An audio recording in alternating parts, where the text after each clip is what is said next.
So Recording in progress. record timer. And hi folks, thanks for streaming. This episode of Yumeto Hanashi features the author of Skylight, Patry Jones from South California. Thanks for joining here, Patry. So can you briefly introduce yourself?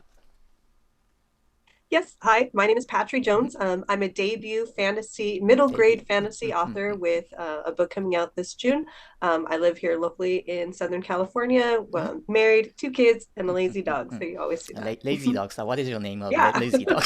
What's the I name of always it? love talking about my lazy Uh-huh. dog. Yeah, he's a German Shepherd Mhm. Wolf mix. So Uh-huh. he looks terrifying, but Uh-huh. he's a big baby. Ah, I see. So, can you briefly describe your work, such as stories, characters, and so on? Mhm. Yes. So Skylight is my debut middle grade fantasy Mm-hmm. novel. It is a Thai-inspired Uh-huh. fantasy that follows a 12-year-old main character named Sophia. She's kind of bullied and is an outlier in her hometown. You find out in the first chapter they're moving from Colorado to Los Angeles with her best friend, and her family, of course, and their families are moving. On her first flight across the country, she sees a door in the sky. Oh. And that ends up leading to this huge adventure. She finds out her and her friend end up getting whisked away Oh. into this magical sky kingdom of winged Mm-hmm. warriors, which are the Maek people. And there's a bunny killer. I always call it, it's the pink killer bunny octopus trying to Uh-huh. get her. There's an evil sorceress, and there's a decade-long war that she's caught in the middle of. So it's really a tale that kind of looks at kids, how they deal with self-identity, adventures of being multicultural, and it has a lot of Thai elements infused into the world. I see. So it sounds like the Japanese hit series called Precure. Precure is the for Japanese girls anime, and it's like the that kind of thing. The normal Yeah. regular main character suddenly Yes. moves to the magical kingdom, and Yes. yes, the magic's going on. I see. So Mhm. is it already released, or it's gonna be released soon? Yes, it'll be released. The set date is June Mhm. 25th June of this 25th. year, June 25th. I see, June 25th. Okay, so looking forward to that. And what was your very first story that you completed in the past? Do you think you can publicly share, like on tweets or in someday? Yeah.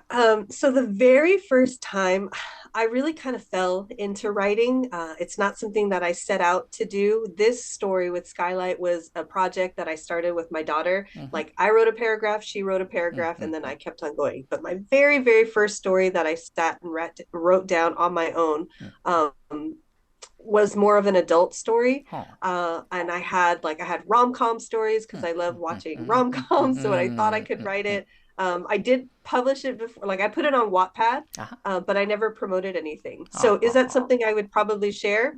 It's out there. It's definitely not under the name Patry Jones because that I was using distinctly for middle grade.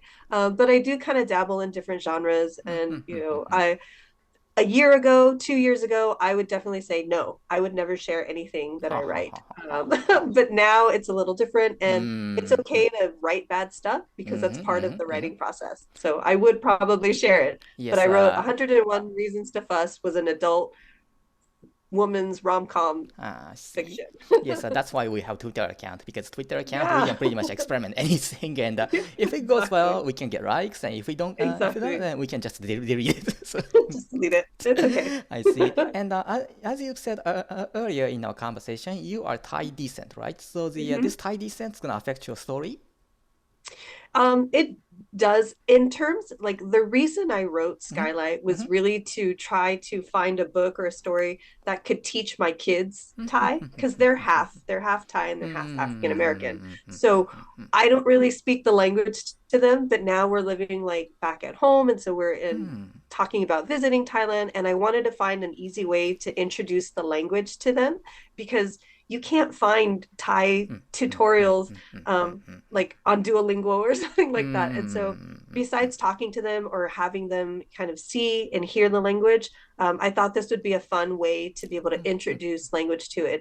And then, like I said, it really deals with that duality Uh-huh. because, yes, I'm Thai, but I'm born here in America. Yes, So, yes. if I go to Thailand, I'm an American. I'm not Thai. And then when I'm here in America, well, clearly you can see it on my face. I'm Asian of some sort. So I always have to deal with those identity issues. And then I figure with my kids, them being mixed and they're dual, biracial, they're going to deal with it even more. So that was kind of the motivation. So it definitely, those issues are always present in the stuff that I write, specifically for middle grade, because those are such formative years for kids. I see. Yes, middle grade. I see. So, are you a pencil plotter or prancer? I loved this question. It's always like the main debate everywhere. Uh-huh. I am 100% a plantser. Huh. I love plotting. Mhm. I love outlines. I come from a communication background, so I'm always writing outlines for academic papers, for speeches, for presentations. So I need to outline everything. But when you start writing, nothing ever goes the way I outlined. And so like this, that's definitely something you learn through the creative process, where as you start writing, it sounds crazy to say, I need to listen to what the characters say to me, but I really do need to listen to what the characters say to me. So in that vein, I am 100% a plantser. Prancer, I see. And here's another writer favorite question. When composing an action sequence, do you first image it in your brain to visualize or task force randomly, or do you have any of your own method?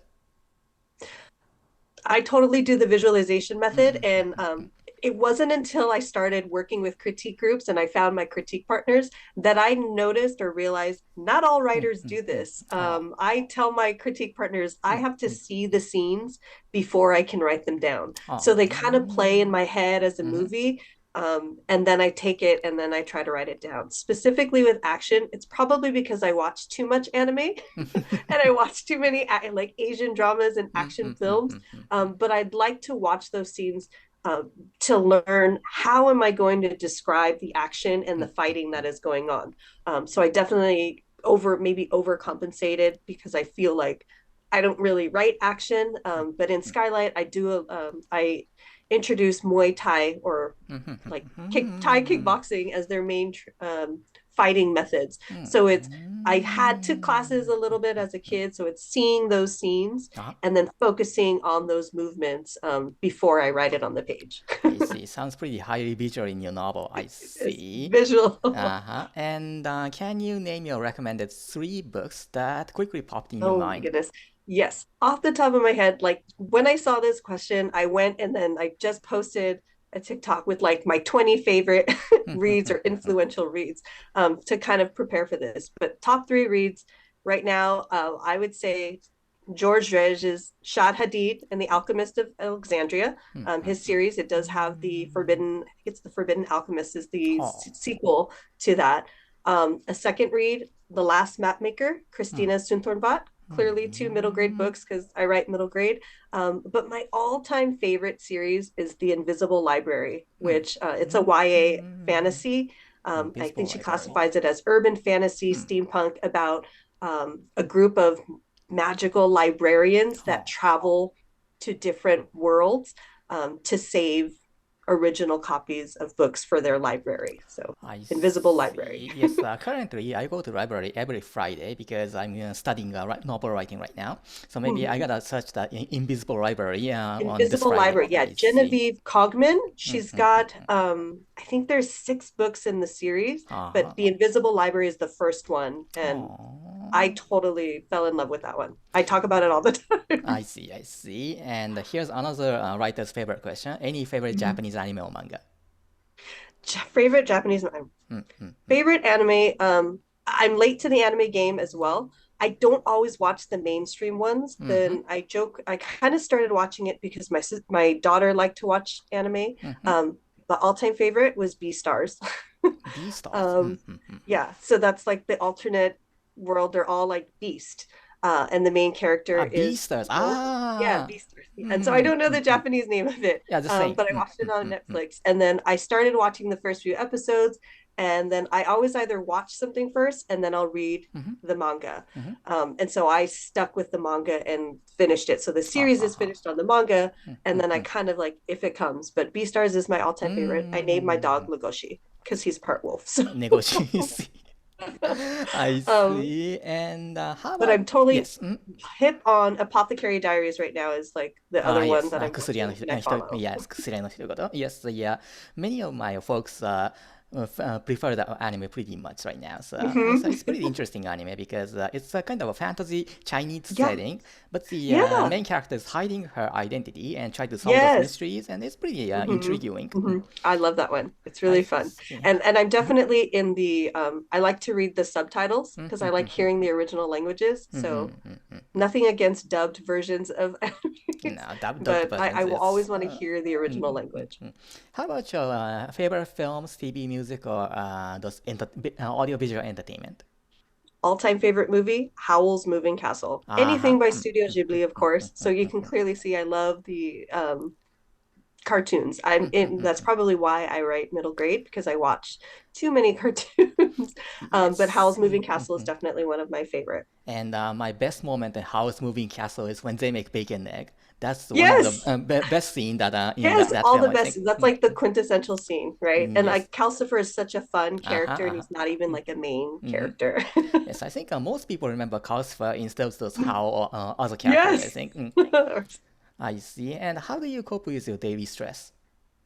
I read a lot of I read a Great. lot of mangas because I like the short dialogues and looking at story form in that way. So it's relaxing and it's easy and the visuals are kind of fun. I watch a lot of different shows. I haven't watched too many dramas lately, but I love watching Asian dramas Uh-huh. more than Western shows. And that's something new in terms of my old, like maybe in my old age. But I play games. I play like on my phone. I'm always on Merge Dragons, so I always tell Oh, my I kids, see. "I'm taking care of my dragons right now. Like, don't I bother see, I me." see. Yes, But games, VR games, I play games with the kids, and that kind of just relieves any kind of stress. and we're kind of running out of time, so let's wrap up. So, any message to those watching this interview? Main message for writers who are looking at this, stick with it, right? Yes. Writing can seem so intimidating and overwhelming, but write what you want and just stick with it. Yes. If you get stuck on that story, move on to something else. There's no like don't put the pressure or deadlines on yourself, or try to compare yourself to others because you never know what's going to come with it. Skylight is the first full novel that I finished. The first draft was 103,000 words. I knew nothing about querying. I knew nothing about publishing, and I queried with it, and I realized it's okay if your first draft sucks because that's what revisions and editing is for. So Exactly. stick with it. Whatever your story is, write the story you want to read, I see. and keep yourself motivated that way. Yes, great, great. Yeah, everyone gives me a kind of encouraging messages. So Yeah. finally, what is the most encouraging phrase that you recite when you want to pump up your motivation or crawl out from rock bottom? I've like when you're at rock bottom, there's only one way to go, right? So even if you're out of fumes, you're hitting there and you've dug yourself into such a hole, there's no deeper you can go. I see. So it's just kind of telling yourself, you know what? You haven't seen the last of me. I was like the song, I think when I was at my downest, deepest depression. It was like a Cher song from the show musical Burlesque, and that was like her main thing. It was like you haven't seen the last of me, and so if you tell yourself and you're in that moment, look at yourself and it's like the world hasn't seen the last of you.